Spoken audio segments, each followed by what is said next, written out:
Hi, Linda here again. I was just thinking since my last video when I talked about, RIP Ozzy and about how the 80s were my favorite decade due to the music and just my lifestyle. And I started thinking about it, and music has played a really good soundtrack all throughout my life. You know how there's just certain songs that you hear and it just brings you back to a certain time, and good and bad. Some of it's good and some of it's bad. Like, I can't even listen to Leonard Skinner Freebird anymore because that was a time in my life when I was late teens, total pothead. I just wasn't enjoying life at all. I was feeling blah. I was constantly got in with a bad crowd. I was just, I don't know. It wasn't a good time for me in a lot of ways. And I look back on it and I don't know. But then when the 80s came, I started coming into myself. I started feeling better about myself. And I don't know, I don't know why I got so into metal and in the beginning of the 80s all the way through. Actually, the late 70s it probably started. But it was this feel-good music that would just make me feel great. I just loved going to concerts and buying record albums, listening to them all the time. I was just really into music. I thought that, I know everybody's different, but I thought the 80s were the best for music. I don't know, even to this day. There's just so much variety, a lot of going on, and the whole music scene, the club scene, everything was great. I'm gonna have to admit, the metal scene was a lot of sex, drugs, alcohol, and just a lot of excess. But I stayed out of that for the most part. I mean, that wasn't my thing. I went to a number of parties where it was there in the background, but I just ignored it and didn't partake. I mean, I would have a beer once in a while, but not too often at the clubs. I don't know. I enjoyed soda better. Coke had caffeine, so it was really a lot of those clubs were late night, so that really pumped me up more. I didn't like the way alcohol made me feel either. And sex, just free sex with anybody and everybody, what's the point? That did nothing for anybody, I don't think. But anyway, that was the 80s, which I really enjoyed. And come the 90s, grunge started becoming. I wasn't really into grunge. I mean, I like certain bands. I like Nirvana and some of their stuff, and some of the stuff, but not all of it. Some of it was just ugh. Then I got married in '94, and I think music kind of took a little bit of a back seat, especially after my husband got into this horrible church. I call it a horrible church. I'm a Christian, and I'm a firm believer, especially now. But it's like at that time, that church was absolutely horrible. And I was constantly, that music was devil music. I wasn't allowed to listen to it, blah, blah, blah. I got away from it just trying to make my marriage work, so I wasn't really into as much music during that time. That was mid to late 90s into the early 2000s. Then I left him at 2004, and it was I got back into music. But shortly after I left him, I have to tell you, I went totally mental. I went into perimenopause, even though I didn't really know it, and I was diagnosed with bipolar disorder at that same time. Although I don't think it was bipolar disorder because I'm fine now without any of those stupid medications they had me on. But anyway, during that time, that was a really bad time. My mind was really messed up. I was hearing voices, going through depression, anxiety, blah, blah, blah. I was all over the place, even the manic part of the bipolar, which was kind of fun. But anyway, I started getting into different kinds of music then, sort of. Remember the first song I really got into? Sorry. The first song I really got into was I'm Not Okay by My Chemical Romance.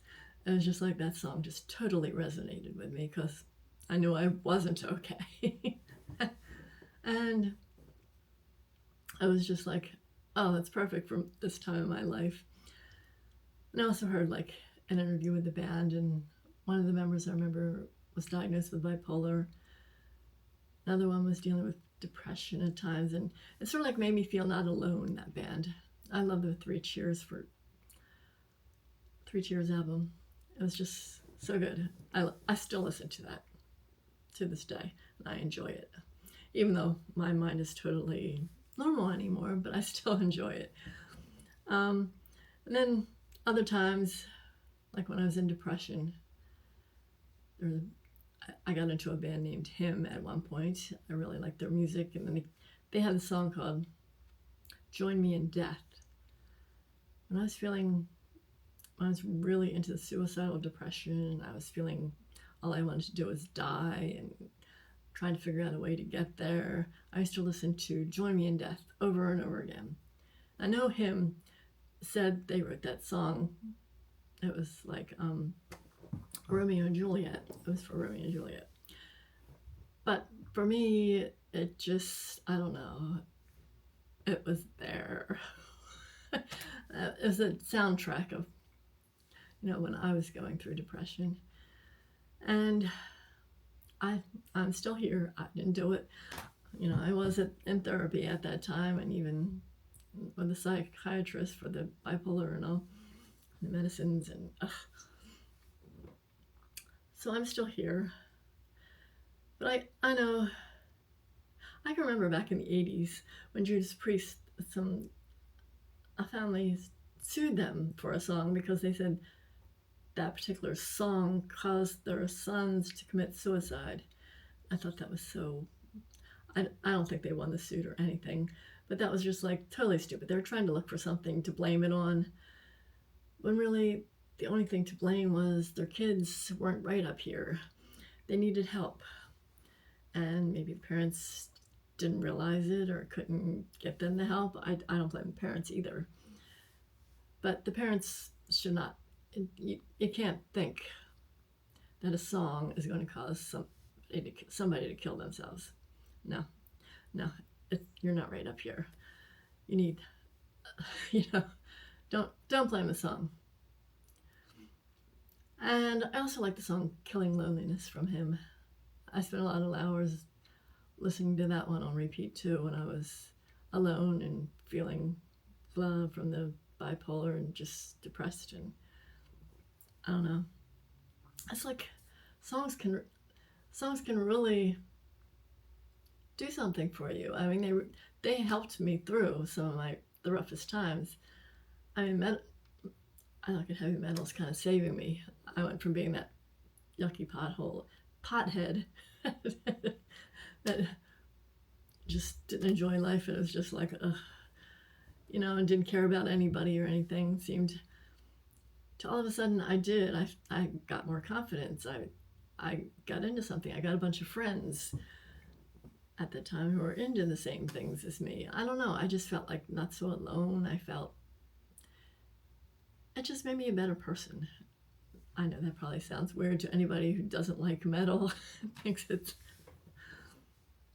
I don't know, it thinks it's devil music like that church. But I don't know. I still listen to those music.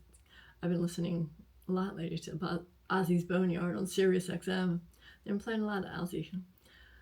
I really miss Ozzy.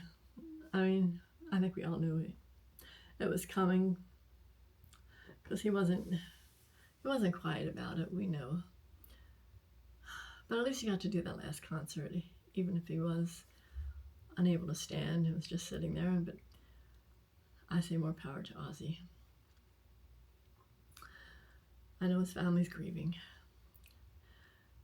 But anyway, music has always been my therapy. I mean, I have to admit now, I don't keep in touch with so much of, the music of nowadays. But the only one I really listen to is Taylor Swift. Surprise, surprise. I don't know why. I just love listening to Taylor Swift. I ask Alexa to play that for me a lot of times, sometimes when I'm just like exercising or something. I don't know why. Can anybody really say why they have taste, why they like this or that? I don't know. It just does something for me. Anyway, I'd be interested in hearing about how music has affected your life. Is it your therapy? It was definitely my therapy. And it brought me out of some really dark places and really helped me to gain confidence and all. It was there for me through it all. Anyway, I guess that's all I have to say. Bye for now.